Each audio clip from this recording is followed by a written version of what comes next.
I need to do KYC on Sovereign, or how does this work? I don't even know what you're talking about. What's KYC? Know your customer identification. Like I have to upload my identification, my passport or something like that, and my residency, state of residency, meldetitel, like on exchanges, to be able to exchange euros to Bitcoin. I'm sort of trolling you. Oh. It's good that you say it, though. My answer is, what is that? I understand. Now I understand what you meant. Okay. It's just financial surveillance and maintaining monopoly custodial position. Yeah, backed by the power of the state, which has an incentive to maintain their monopoly over money.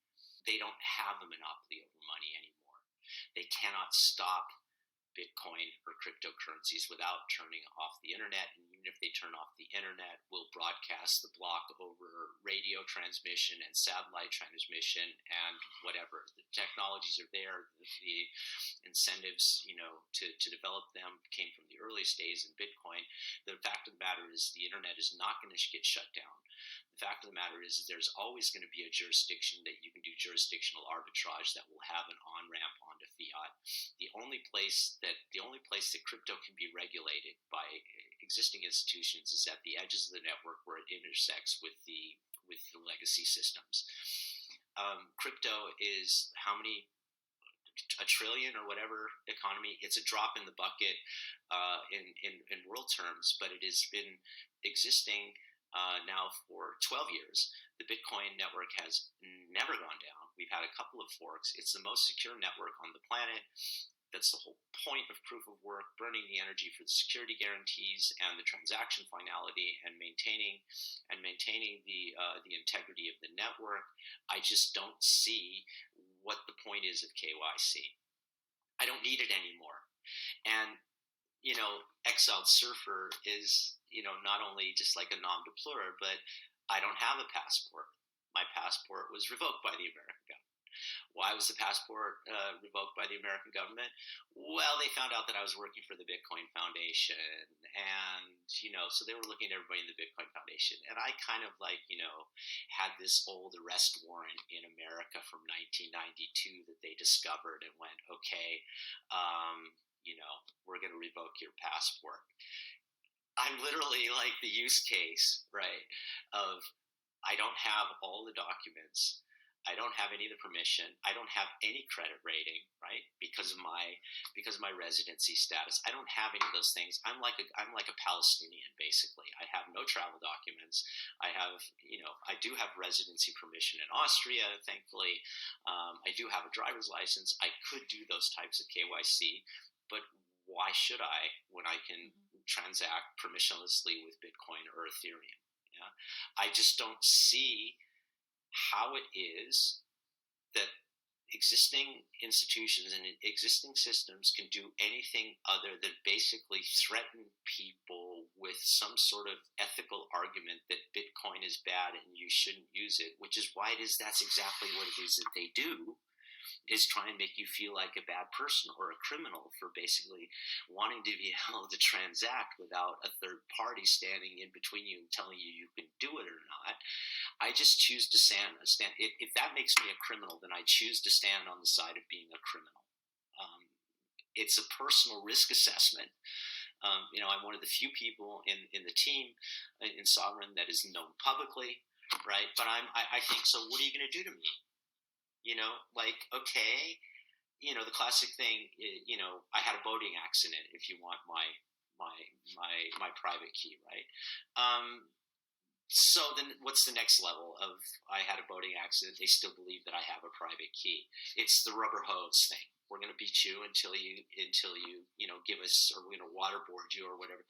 Man, what can I say? If that's what the world comes to, and me as a Bitcoiner, ends up getting beat with a rubber hose because I'm involved with a protocol that they can't stop. I mean,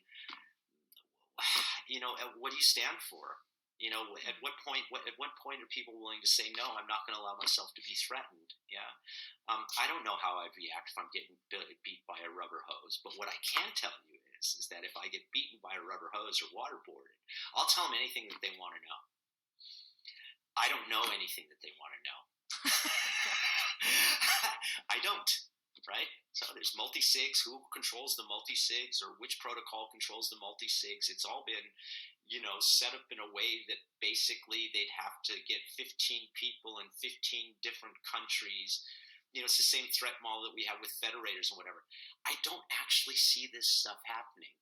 I see maybe a band of your favorite local criminal that's going to beat you to do that, but I don't see governments doing that. I see governments getting into regulating mining, right? So KYC, I left KYC behind, in 2012 when I started getting, paid for doing my work in Bitcoin, and it's gotten easier and easier to transact with that across.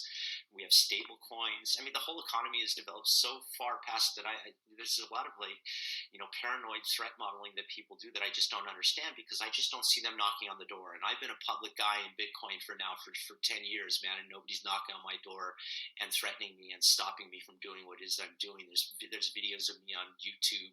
I'm on government watch lists. I have an FBI file, and here it is that I'm talking to you and building a protocol for a decentralized exchange. So what's my message through all that? Free yourself from mental slavery. Like Bob Marley saying, don't let yourself feel threatened by all the bullshit that's going on in the world, man. Don't let yourself not be a free person. Don't let yourself not be sovereign. You have rights to decide what it is that you want to do with yourself on this planet while you're here.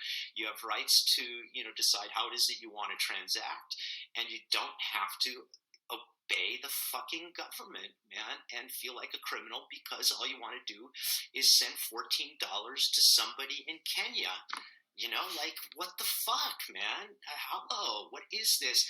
I mean, the KYC is the biggest scam and the biggest waste of money, because what do they capture with all the money, with all of this regulation?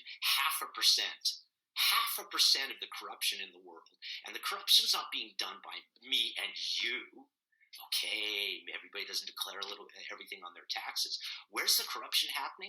It's multi-billion-dollar shit that's happening on a level that none of us have any sort of access to. And all of the KYC stuff is nothing but friction and a control of your freedom. It's not getting any of the people that are utilizing the system as it stands to basically, fuck everybody else, man. I don't buy into it.